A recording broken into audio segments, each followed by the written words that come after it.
ว้ยระวังล้มเด้อล้มเด้อสบายดีพี่น้องเบิดสุขสุขคนเด้อยินดีต้อนรับเข้าสู่ช่องเบานึกเผาปลายเส้นเก่าเหมือนเคยตอนนี้เบานึกอยู่ที่บ้านของนองลาเมืองบ้านของนองลาบ้านจิวแคมเมืองเพียงแขวงสยามบุรี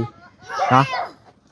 เบานึกกับเซาลีเนาะสบายดีเซาลีสบายดีเบานึกกับเซาลีไปลิ้นอยู่บุญกินเจียงอยู่น้ำปุยมาพี่น้องเนาะหาก็มาฮอดเงินของน้องลาเนาะ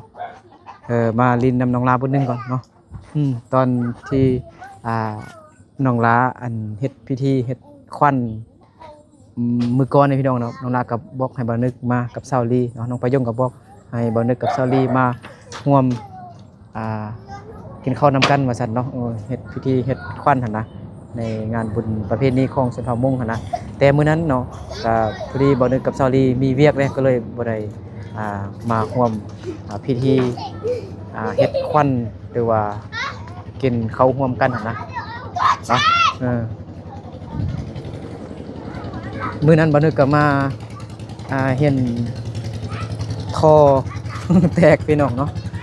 น้องลาก็แซดมาหาบ่นึกแต่เช้าพี่น้องเนาะแซดบอกบ่นึกว่าโอ้ยไอ้นึก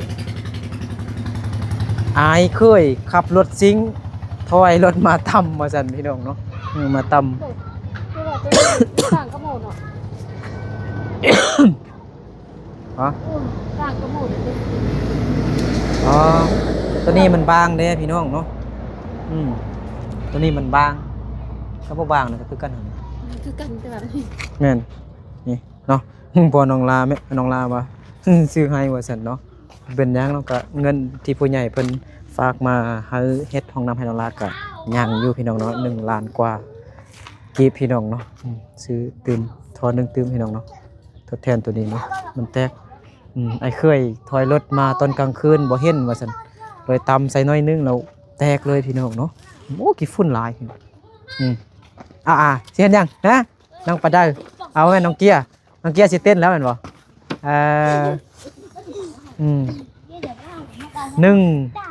อีออเปเป่าจีเจ้าชาผู้ใดอยากกินขนมมาพี่ผู้ใดอยากกินขนมนอกขนมมาพี่นอกขนมโอ้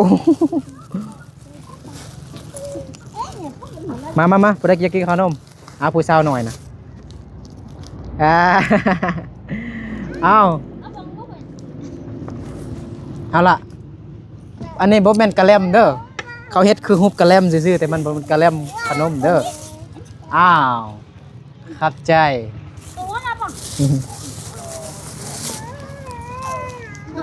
เลยปลาได้โอ้ยจับนิดนึงปลาได้ปลาดีปลาดีเนี่ยเอาล่ะเดี๋ยว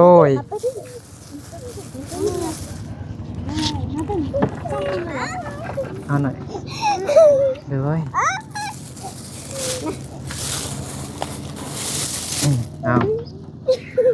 เอาบ่แม่นแนวบ่กินบ่อันนี้เคยกินบ่โอ้ขนมเด้อบ่แม่นกะแลมเด้อเขาเฮ็ดฮูบกะแลมซื่อๆเพื่อให้เด็กน้อยได้เสียเงินไปซื้อโดยหมดแล้วเด้ยังผู้ใดโอ้ยตีกันเอ้ยปลาสิเฮ็ดสงครามแล้วบ่เฮ้ยตีกันเฮ็ดยังเอา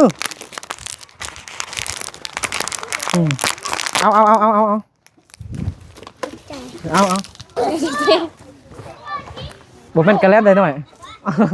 หมดตำ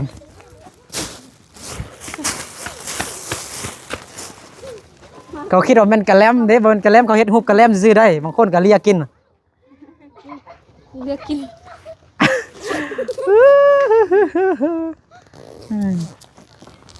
สบายดีน้องละสบายดีน้องละว่าไป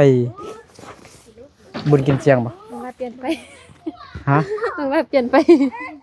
น้องลาเปลี่ยนไปเนาะน้องลาไปยึดผมมางามกว่าเก่าเธองามกว่าเก่าพี่น้องเนาะสิได้แฟนไวๆแล้วได้แบบนี้บัดนี้นะเนาะน้องลาเรา บ่ได้ไปกินเจียงเพราะว่าย่าบ่สบายเด้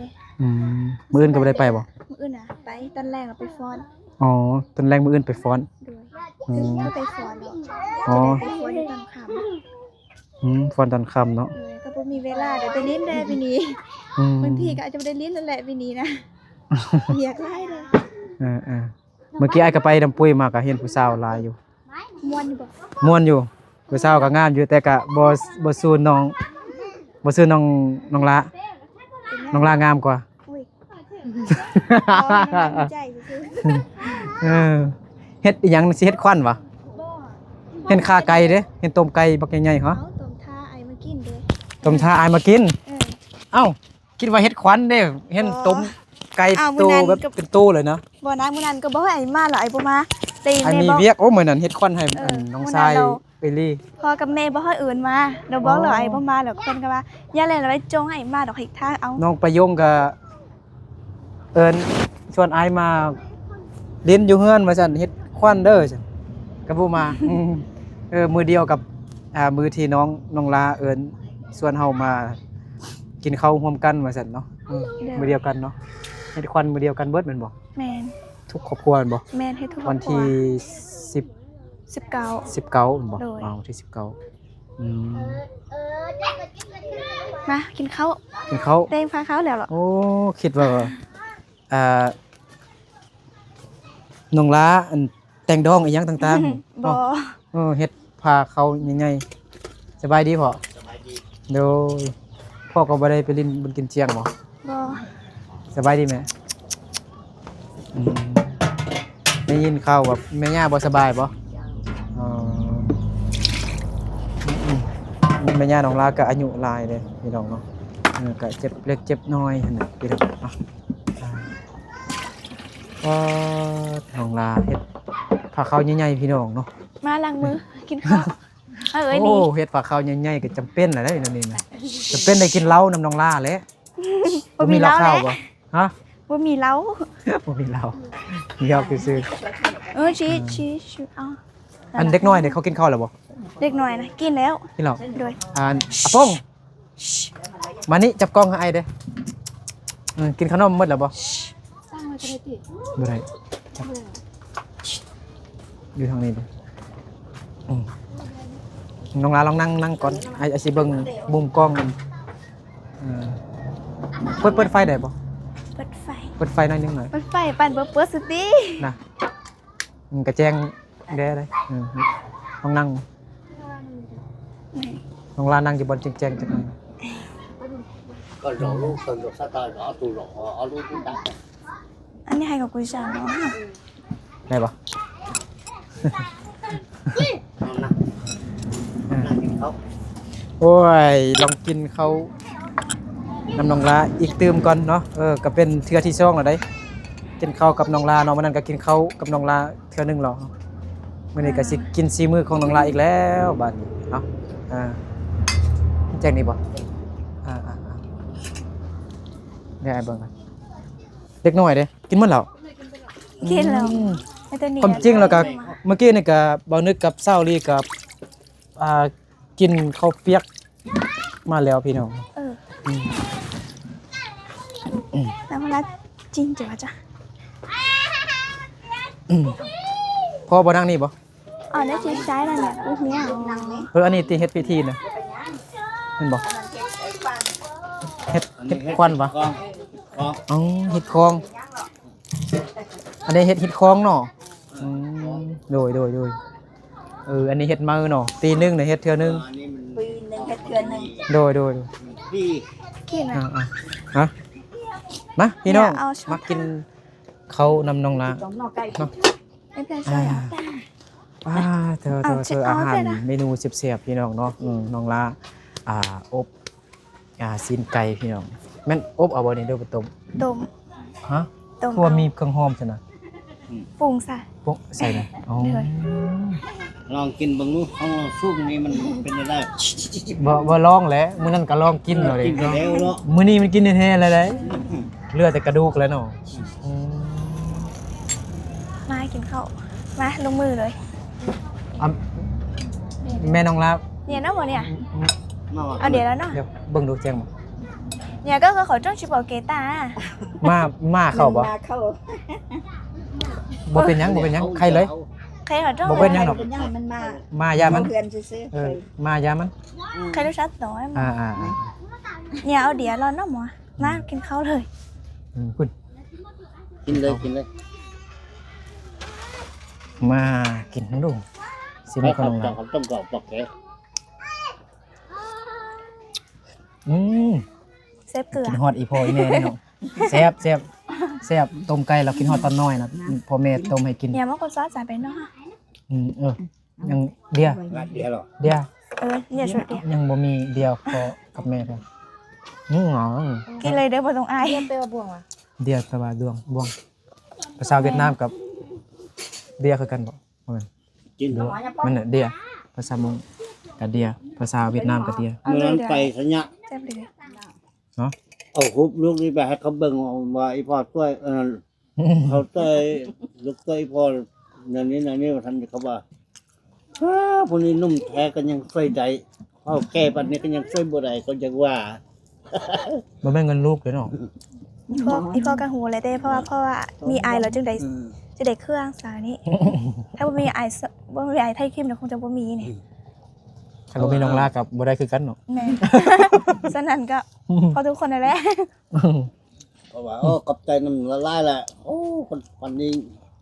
คนสำนี้นุ่มสำนี้ก็ยังมีเงินช่วยปันนี้เพราะเราแก้สำนี้เราพ่อยังช่วยผู้ใดบ่ได้คือ ขอบใจผู้ใหญ่เพิ่นกำลังเบิ่งเพิ่น เข้าใจเป็น ขอบใจผู้ใหญ่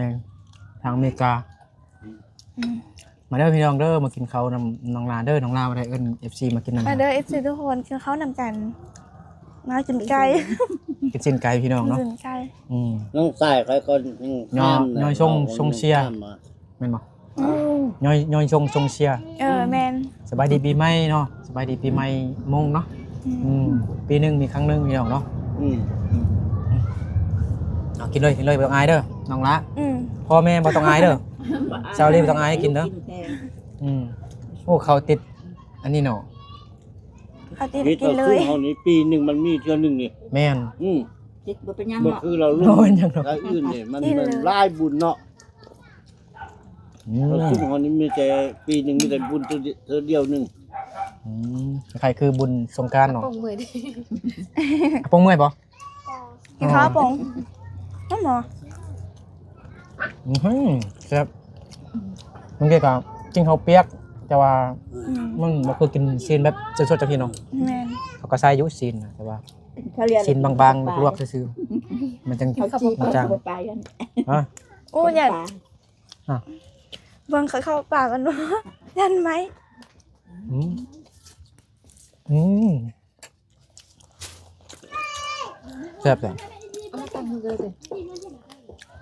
เอามาพี่อ่ะปงหาย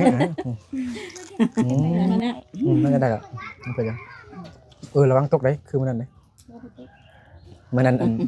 มันหักเด้ตัวน้อยๆอยู่ทางก้นนั่นนะ มันอะไรบ้างนะ แมน โตกว่า ซื้อ5 เซน โอ้แพง อันน้อยๆอยู่คืออะไรตั้งกล้อง แค่นี้ มา ได้คือโตคักนะ สิตั้งกล้องจังซี่แหละแต่ว่าเอาอันแก๊สเครื่องน้องประยงนะเอายองแก๊สเรามานี่มันล้มมันบ่เพียง เป็นแท้เด้อ มันคว่ำลงกินได้อน้องลาต้องอายเด้อ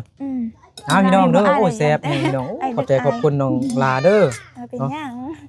ไวขนาดพี่น้องเนาะบ่นึกหาก็โทรมาบ่ฮอด10 นาทีเฮ็ดอันหยังต้มไก่กับสุกบ่ค่อยไว มันนำจะท่าอยู่พินมา ทำใหญ่ก็มัน มันนั่นท่าอยู่ว่าซั่นแม่น้องลาท่าเบานึกกับซาวลีรีเฮ็ดคอนให้อันน้องชายซาวลีไปไทยเลยไปเมื่อวานนี้ไปกับหมู่เฮ็ดเวียกอยู่พุ่นอยู่จังหวัดเลยพุ่นบ่ทันได้มาเสมอ ไป นั้น ไล่คนบ้าน อันนี้น้องลาเฮ็ดเองเหรอ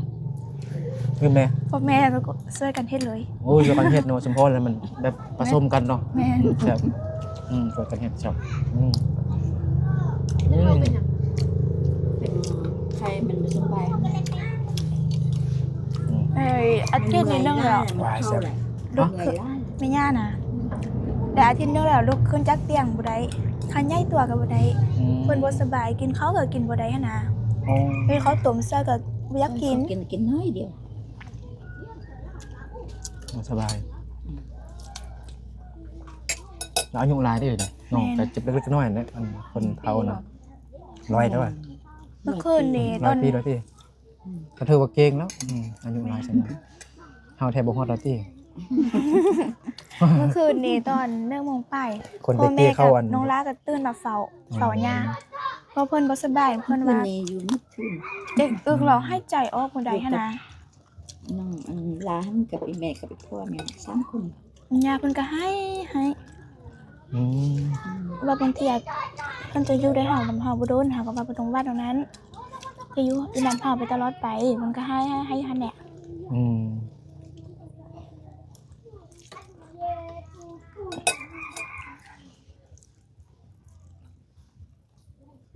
ไอก็เป็นห้อยสำอว่ะเห็นไทยอยู่ แม่นเป็นคนสมองเมื่อวานนี้ เออ วันนี้เข้ากะลิน เขาก็เรียนอ่ะจงมือได้ก่อน ยังวะวันที่25ติ น้ำปุ้ยเด้ มาคุยจักเขาเริ่มตั้งแต่มื้อนี้เลยมาคุยกันเลยมื้ออื่นจะมันมื้อแท้ครับว่าสิ อืม ขนาดบ่แม่นมื้อแท้เทื่อก็เห็นผู้สาวมุงบักกะลาย แมนอยู่น้ำปุ้ยนี่เศร้าบุ้งหลาย อืม มีแล้วไล่บัน หาจนเจ็บหู เออ ยัน เฮ็ดเสียง บ่เจ็บหูลมผู้สาวร้ายแล้วเลยดึงหู อุ้ยสมพอเนาะสมพอลิลี่ดึงหูแล้ว บอกความผมนี้ มื้ออื่น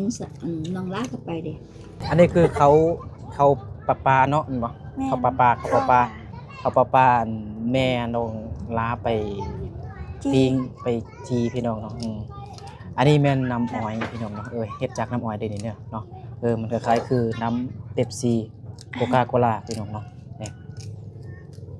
เอาอันนี้จำกินเบิ่งอยู่ใกล้เรา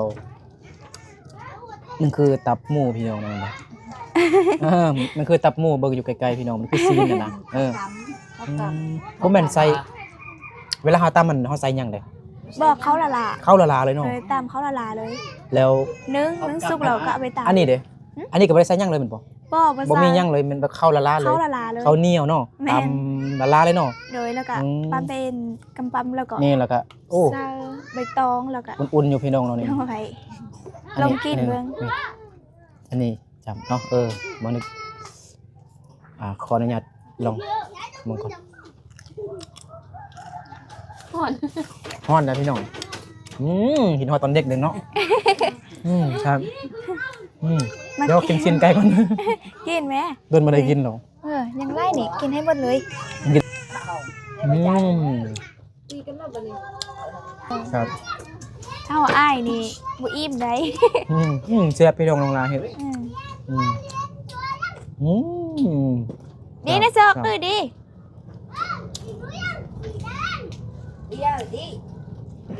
เมื่อกี้เนี่ยไปปุ้นหนองปุ้นหนอง แม่นประมาณจะป้ายนี่ก็ เอาไปแต่เช้านะ บ่น้องร้านเดี๋ยวไปเดี๋ยวตอนแรงเป็นซอยนาที แม่ เมื่อไปตอนเช้าอ่ะ บ่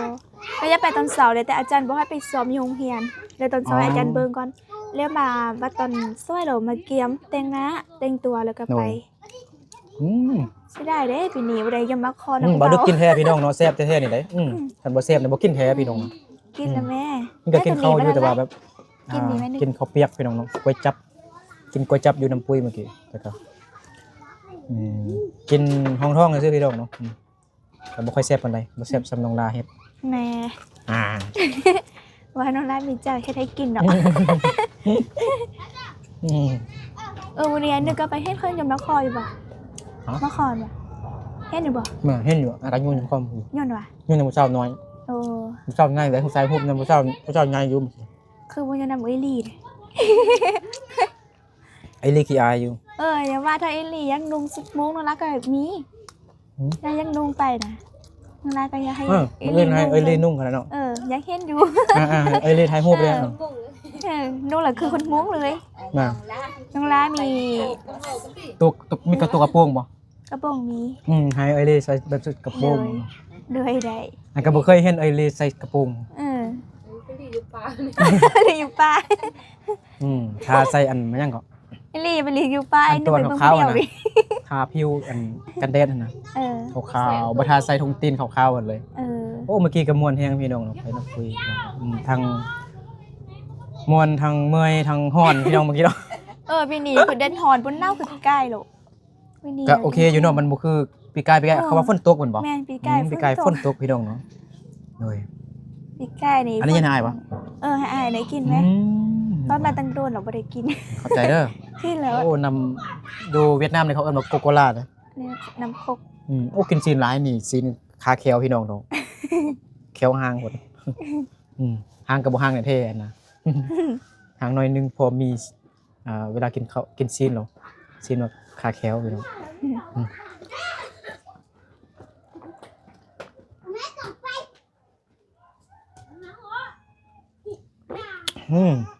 น้ำกับพอดียักษ์ พอดีเลย ความจริงเราทานว่าบ่ให้กินข้าวแล้วบ่ให้กินน้ำอัดลม น้ำแบบนี้เนี่ยบ่ให้กินแต่ว่าเฮายักษ์ แม่น กิน ฮะ ที่ทำเถื่อน กินน้ำเทือกบ่เป็นหยังเด้อ ถ้ากินข้าวแล้วก็ทุกคาบที่กินข้าวน่ะกินแต่อันนี้แทนน้ำเปล่า เด้อ ๆน้ำดื่มเนี่ยมันจะบ่ค่อยดีปานใดเด้อครับว่าครับกินบ่นวนกินเทื่อนึงเนาะ เด้อ ก็บ่นึกก็โดนบ่ได้กินน้ำเป๊ปซี่บ่ได้กินเบียร์บ่ได้กินเหล้าพี่น้องเนาะก็คิดฮอดเหล้าคิดฮอดเบียร์อยู่เนาะ เด้อ ไม่ได้คิดว่าได้กินเหล้าข้าวแล้ว แต่น้องลาว่าบ่กินว่าซั่นเนาะ กินเด้ คันน้องลากินเหล้าเนี่ยได้กินเหล้าน้ำน้องลาแล้วพี่น้องเนาะ น้องลาบ่มากินเอาไปเอาของดีแทนเอา อืม แม่กินแม่เข้า สิน มา คา บ้าน แคล กินเข้ามาบ้าน ล้างมือกันบ่ ล้างอยู่นี่ ฮะ ล้างอยู่นั่นนี่มือ มาล้างมือกินข้าวปลาเป็นพี่น้องอึ๊บ ตอนไหนเราจะหา ไอ้หนังนี่ก็ได้ อุ้ยน้องลานั่งตาไว้นึกออก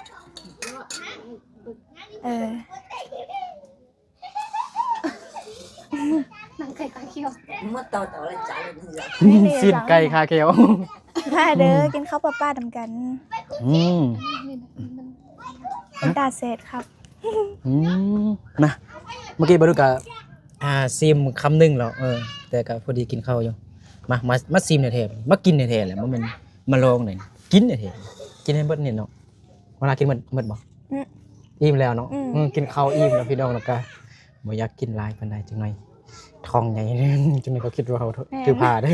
ตึกผ้า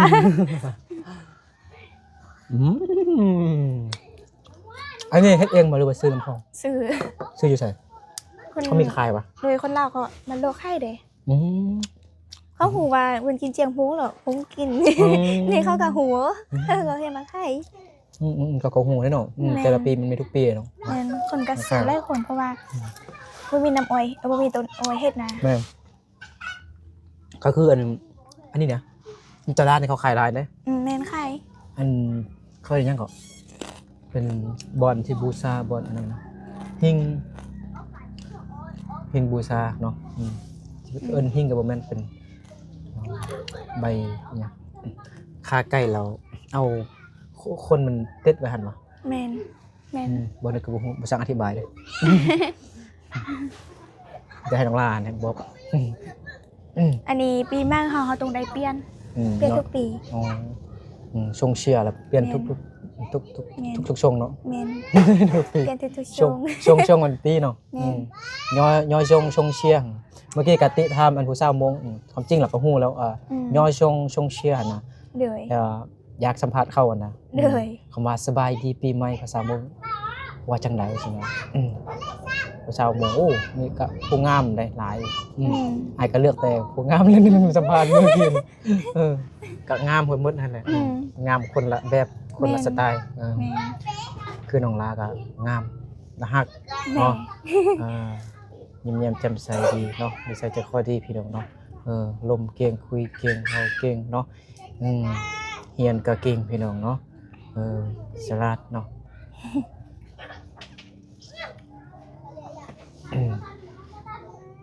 เวลีบ่กินว่ะ เอ้ยเลยกินแล้วบ่ เอ้ยเลยกินแล้วบ่ เรียบ ไอ้นึกแล้วนะเอ้ยเลยกินแล้วบ่ เบิ่งส่งคือบ่ได้กิน โอ้ จับ วันนี้โชคดี ตากล้อง พี่ อยู่ น้องเนาะเมื่อกี้บ่นึกโทรน้องลาไปกินน้ำเด้อเบิดเดียวซื่อๆน้องลาเฮ็ดอันนี้เสร็จก็กินแล้วเนาะสุกแล้ว แค่ได้นึกหน่อยเถอะ ฮะ แค่ไอ้กระจก จอยน้องลาใหญ่บ่ ใหญ่โอ้ น้อยกว่าอันนั้นนึงเนาะ แหน่ จอยแฮงพี่น้องมานึกเนาะตอน17-18 ปีนี่โอ้ผู้ใหญ่ตุยสูง อืมแล้วว่าอายุไล่แหละ สาวปลา ตาย มลง แม่นจอยลง ให้ลงแล้วตามลง ตัดคลิปตัดตัวลายนะมัน เด้อ มันเจ็บแสงตาแล้วมันจะเจ็บเส้นประสาทมัน เวลาเขาจับโทรศัพท์ไล่เบิ่งโทรศัพท์ แม่ ไล่ น เนาะ มือสับลายนะตัดตัวลาย มันสะท้อนแสงสตาร์ แม่นมันเจ็บเส้นเฮานะ เด้อ เฮ็ดให้เฮาจอยพร้อมเสียบเอากินให้หมดเด้อน้องละบ่ต้องอายเด้อ นี่ก็แล้วเหรออิ่มขนาดเราอิ่มนี่1อัน2อันนี่น้องร้ายกินหมดเลย นะตอนที่เฮาอยากเข้าแท้ๆเนาะ แม่ตื่นเช้ามาเราถ้ากินข้าวเรากินตรงนี้แล้วอิ่มเลย นี่ก็สิเดินทางไปน้ำพุอีกพี่น้องเนาะไปเบิ่งมืองานแท้ๆนะเบิ่งเขาแสดงศิลปะวรรณคดียังบ่มีแต่เขาส้นงัวบ่มีเนาะ มี มีอยู่อะ มี เขา แต่ ก็ ว่า สิส้นอยู่จ้ะ น้องลากับบุหูคือกัน เอ้ามันบ่มีก็มันเขาขายเครื่องหมดเด้ บอลหนึง มีบอลหนึ่งอีก แม่น หึ เป็นอยู่บนทางเส้นทางหลังติ หรือว่าตอนนั้นอันลำโพงอะก็บ่แม่น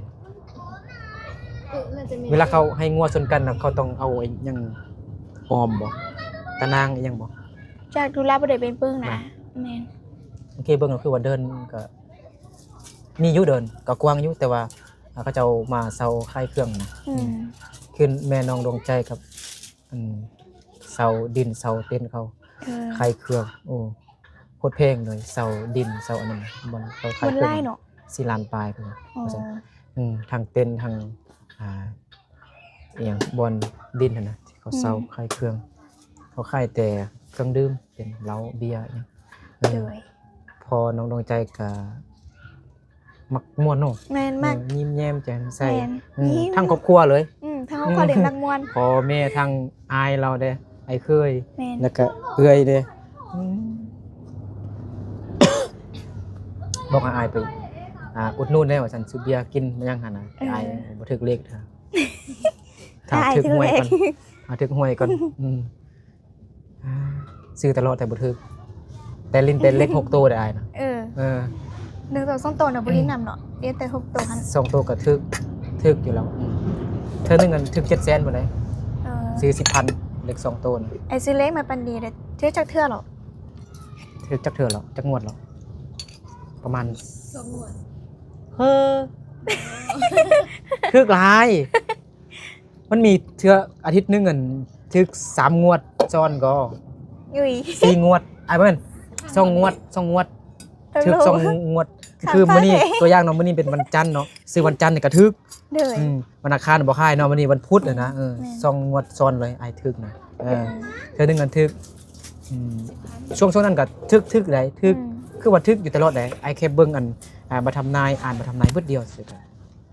ถ้าเฮาเทื่อตลอดนี่เฮาก็อยักสื่อตลอดเนาะ แม่น บ่ตอนช่วงนั้นก็ซื้อก็ไอ้อันมาทำนายเบิดเดียวเลยแล้วก็ซื้อก็ทึกเลยต่อมาล่ะตั้งใจอ่านมาทำนายสำใดก็บ่ทึกต่อมานี่นะมีแต่เสียกันตลอด โอ้ย สุดท้ายบ่ได้ทุนซ้ำ ลุงลาเราบ่เคยซื้อ บ่เคยซื้อเถอะนะ บ่ อ๋อบอกเลขดู อืม มื้ออื่นวันจันทร์ วันจันทร์เนาะ เอาเลขหยัง อะไรไกลบ่ เอากินไก่เลขไก่เนาะ เลขไก่มันได้ละ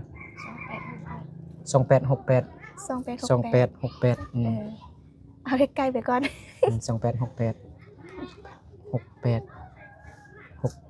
เอาเบอร์โทรศัพท์ไอติ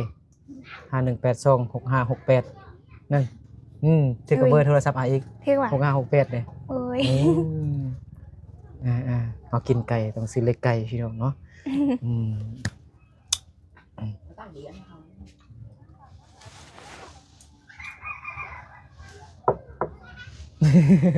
มิดจิลีอยู่บ่นี่ก็นายบ่เว้ามิดจิลี กินไหม กินเหล้าก่อนพี่น้องเนาะกินเหล้าขาวก่ กิ อน นเหล้าอันนี้มันเหล้าดำ น้องกินก่อนไหม กินก่อน นะผู้ ผู้เย็นต้องกินก่อนเนาะเหล้านี่ซื้ออยู่นี่แม่นบ่ตัว FC แล้วบัดนี้ว่าเรา ไป ตรากระต่ายใช่ไหม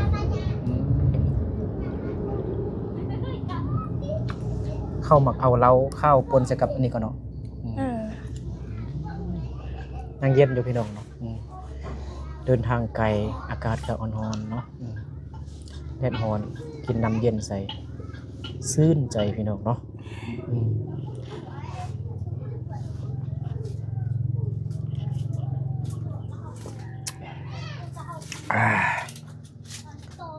เจ็บ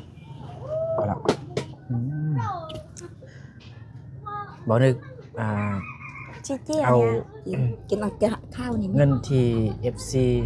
เพิ่นให้ช่วยเหลือFC เพิ่นก็ว่าช่วยเหลือผู้ใดก็ได้เอาให้น้องผู้ใดก็ได้ว่าซั่นน่ะบ่นึกเลือกให้น้องละ น้องคนใดก็ได้ตามใจบ่นึกเอาที่สะดวกนะก็เลยอันนั้นชื่อว่าไอซิทาเนาะ FC ทางฝั่งไทยเพิ่นฝากเงินน้องละ100 บาทพี่น้องเนาะจำนวนถ้าเป็นเงินกีบก็3เซนไปนิดๆพี่น้องเนาะกระเป๋าอยู่ใส่แล้วกระเป๋าหายแล้วมันมาครับ ไปซื้อขนมแล้ว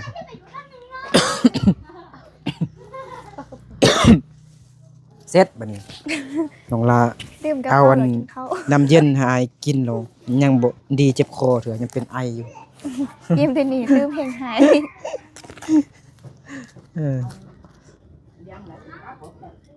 เอาเงินที่ FC เพิ่นฝากให้น้องลาก่อนyes น้องลาเอาเงินบาทบ่ เปลี่ยนยาก เปลี่ยนยาก นั่นล่ะ บ่ยากดอก เป็นเลย บ่คันมันหลายนี่ก็เปลี่ยนง่ายอยู่คันมันน้อยนี่ก็ยากหน่อยนึงเด้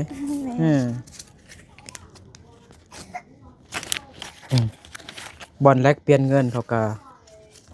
ตัดค่าธรรมเนียมได้พี่น้องเนาะ500 บาทก็ได้3เซนกับ20,000พี่น้องเนาะ